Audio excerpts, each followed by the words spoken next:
আসসালামু আলাইকুম, কেমন আছেন সবাই? আজকে রান্না করে ফেলবো আমি ছোট মাছ। তার জন্য আমি রান্না করব আজকে ছোট মাছ।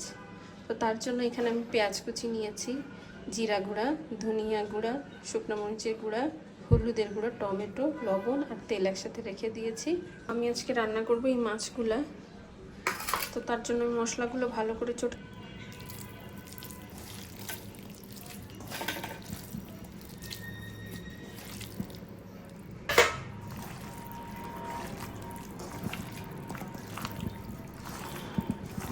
এই মাছের তেল গুলবে অনেক, তো এই মাছে আমি একটু ডাটা দিয়ে চচ্চড়ি করব।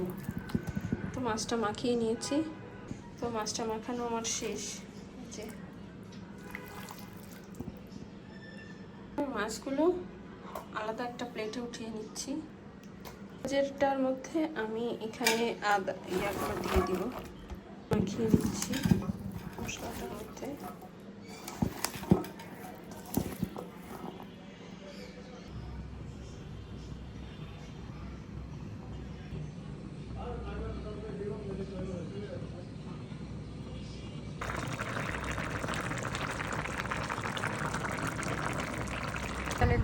দেশি লাল চালের ভাত আর এই তরকারিটা আমি এখন খাচ্ছি। এই যে দেখেন মাছটা, ডাটাগুলো একদমই গলে গেছে, জাস্ট খেতে ওয়াও।